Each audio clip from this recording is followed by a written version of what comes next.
Buckle up, Patriots, because tonight we are in for a showdown that could shape the future of our nation. J.D. Vance, a patriot who puts America first, faces off against Tim Walz, the man who let Minneapolis burn in 2020. But make no mistake, this is not just a debate, it's a fight against the entire corrupt system. The mainstream media is already sharpening their knives, ready to coddle Walz while trying to trip up Vance, but Vance is ready. He's not just debating Walz, he's taking on the establishment itself. And as we watch Vance and Walz debate, it's clear that appearance matters in politics, but countless Americans waste time and money trying to look younger, missing the real problem, decreasing collagen reserves. After 20, your body produces 12% less collagen each decade. Excess wrinkles, well, you might be collagen deficient. That's why I use this magic powder. Unlike typical supplements, it combines the top 5 critical collagen types for skin health. It reduces visible aging signs, wrinkles, and promotes elasticity. Get it at 51% off at healthwithgary.com. Order now for free VIP coaching and an ebook on skin-friendly foods, a 60-day guarantee and free shipping. Look as sharp as Vance on that debate stage. All right. Okay. Donald Trump has just posted an epic video ahead of this debate. It's going viral across the internet. Shall we watch it together? Let's. A lot of people feel like the American dream is further and further away. That if you work hard and play by the rules, it's a little bit harder to get ahead. It's a little bit harder to support a family, a little bit harder to buy a home. The world I grew up in was one where I think for the first time really in American history, my parents' generation did not expect their children to necessarily have a better life than they did. And you saw that in all kinds of different ways, but there was this sense growing up in Middletown in the 1990s that a lot of people didn't expect the future to be better than the past, and that's a really unique and a really tragic thing. The jobs started to disappear from that community, drugs started to move in, hopelessness started to move in, and so a lot of people who really knew that the future would be better than the past actually found a world that was a lot more difficult and a lot more challenging. I wrote Hillbilly Elegy because I wanted to give people a sense of what it was like to live in a community like mine. I didn't think a whole lot of stories were told about white working class Americans. I didn't think a lot of stories were told about people who were struggling with some of the problems we were struggling with, joblessness, drug addiction, and so forth.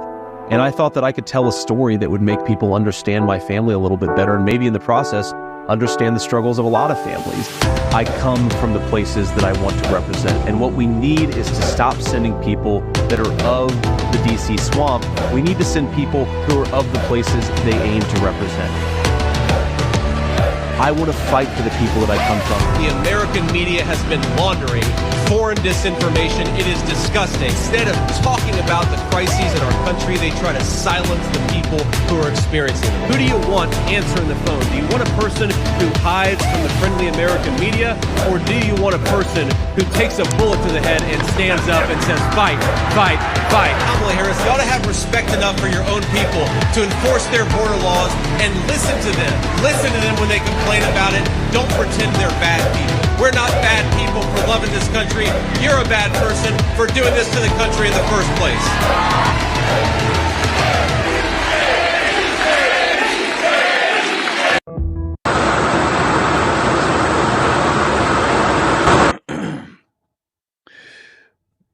Now, that was beautiful. Lots of commentary coming out tonight. Something to keep in mind for the debate, though. A whistleblower has informed GOP oversight about U.S. intelligence uncovering verified links between the CCP and vice presidential candidate Tim Walz. Will Vance bring that up tonight? That he is under investigation. Steve Cortez, 6 hours ago. J.D. Vance is going to destroy Tim Walz in the VP debate tonight. Kamala is worried. Listen to Defunding the police is a guy who's proposed shipping more manufacturing jobs to China, who wants to make the American people more reliant on garbage energy instead of good American energy, and has proposed defunding the police just as Kamala Harris does. I think it's interesting, actually. They make an interesting tag team because, of course, Tim Walz allowed rioters to burn down Minneapolis in the summer of 2020, and then a few who got caught, Kamala Harris helped bail them out of jail. So it is more instructive for what it says about Kamala Harris, that she doesn't care about the border, she doesn't care about crime, she doesn't care about American energy, and most importantly, she doesn't care about the Americans who have been made to suffer under those policies. No, they don't care. They want the destruction of this country. Oh, listen to this. Some newly uncovered audio of Tim Walz. This is what he thinks about flyover country, red states. You see those maps. Red and blue, and there's all that red across there, and Democrats go into depression over it. It's mostly rocks and cows that are in that red area. Rocks and cows. That's what he thinks about you guys. All you red state folks, just rocks and cows. J.D. Vance won't just be debating Tim Walz tonight. Here's Norah O'Donnell, who blames Trump for attempts on his life. Get ready for another 3-on-1 debate tonight. Donald Trump is blaming Democrats for inflaming political rhetoric, but the former president's own words seem to be increasing the threat of political violence in Springfield, Ohio. That's where a false and ugly accusation against Haitians, thousands of whom are legal permanent residents, is impacting everyday life. CBS's Nicole Killian reports on the growing. Yeah, get ready for them to bring up the dogs and cats thing. That's going to come up tonight. Mark my words. Here's Tim Walz admitting he supports single-payer government-run Medicare for all. Donald Trump Jr. just posted this. Are you for single payer? I think that's probably the path where we end up. I'm not sure what your answer was. Are you for single payer health? Yes, that was the answer I just gave you. But you the said issue you on think we're this going to go there, but are you for it? Are you going to push to put yes, to get us there? I'm for not paying twice as much as any other industrialized nation, getting half for it. I'm making sure that the 14 top nations that get the best returns at the least cost end up making sure that you cut out that piece that is simply payer, getting between people and their doctors. Are you for he's great. Payer? He's great at the word salads too, isn't he great? A reporter asked Vance how he was preparing for that debate.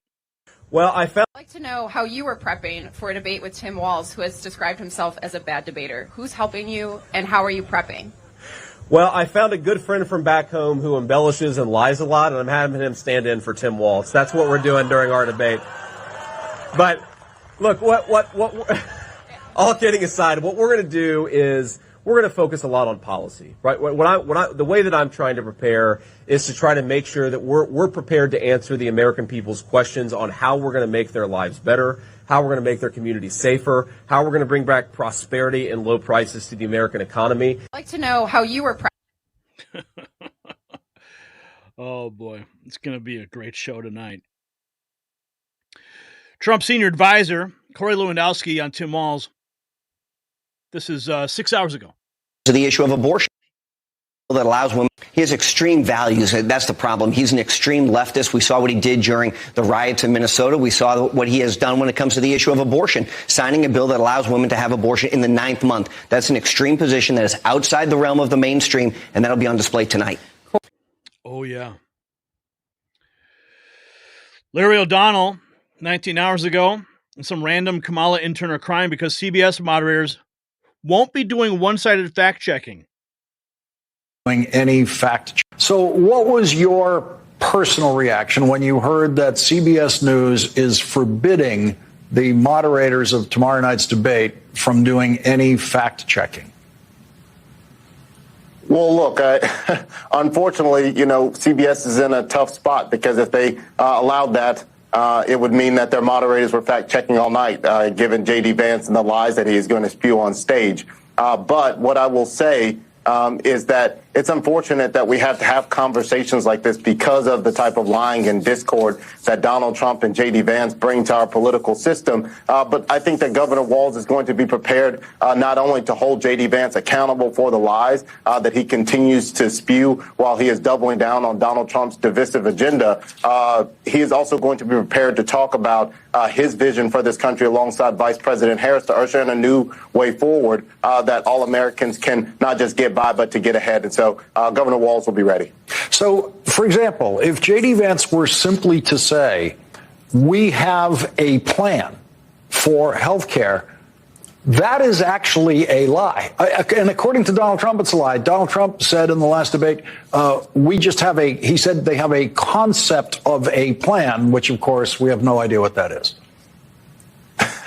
Well, look, I think that what Governor Walz is going to be prepared to say, and what Governor Walz likely will say, is that, look, they've been telling us what they're going to do when it comes to health care. And today our campaign put out exactly what that means. So I just want to start off by saying that I've never.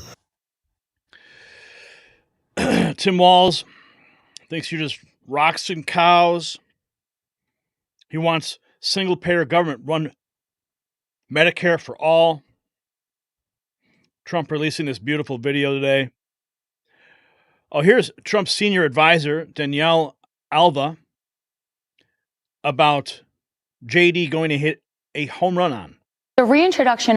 We need to talk about policy. We need to talk, first of all, this is about the top of the ticket. This is about President Trump and Kamala Harris. So what you're going to hear from JD is a reintroduction about him.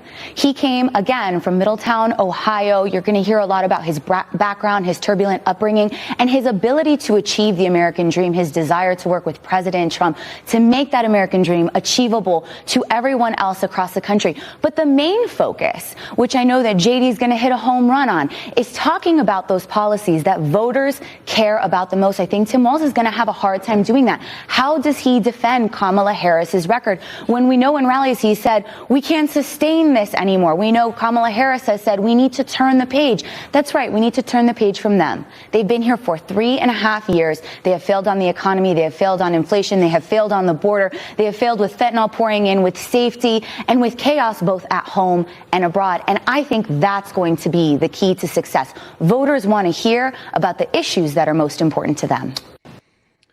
Anyone playing drinking games tonight? Trump senior advisor Jason Miller, the Tim Walz we see on the campaign trail, he's bouncing around and dancing. And pointing to Kamala. So, Jason, is Tim Walz a moron? Well, two things can be true at the same time here. Again, the Tim Walz that we see on the campaign trail is he's bouncing. So, Jason, is Tim Walz a moron?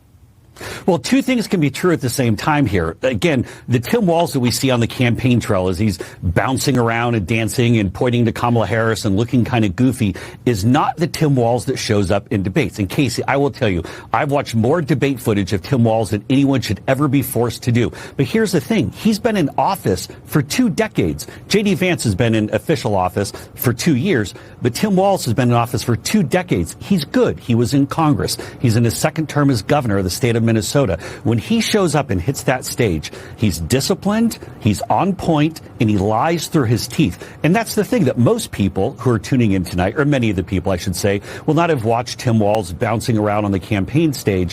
What they will see is tonight they'll see Tim Walz for the first time. And he will come across with very much an aw shucks Minnesota persona. But what he's going to have an issue is how does he defend his record? How does he defend Kamala Harris's record? And to be honest, he has to defend Joe Biden's record as well. Yeah, good luck with that, buddy. Good luck with that. It's going to be a fun debate tonight.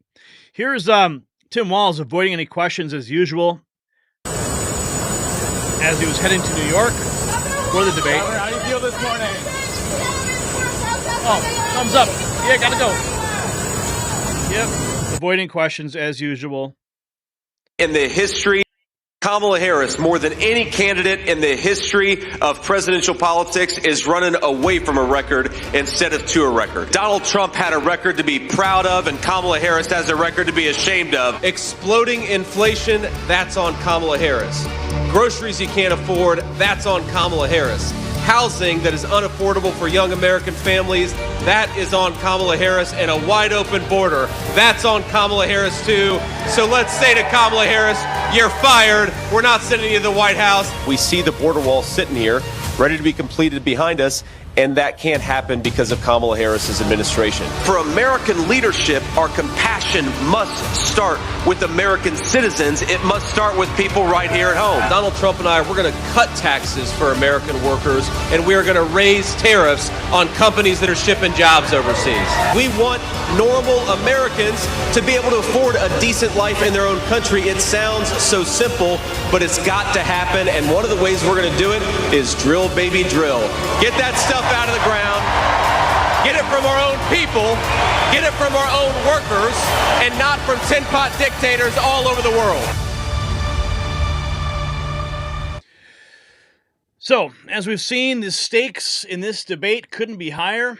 Vance represents a return to American values and strength, while Walz embodies the failed policies that have brought our cities to their knees. But the real question is, will the American people see through the media bias and recognize the truth? What moments from tonight's debate do you think are going to resonate most with voters? Share your thoughts in the comments below, and let's keep this conversation going.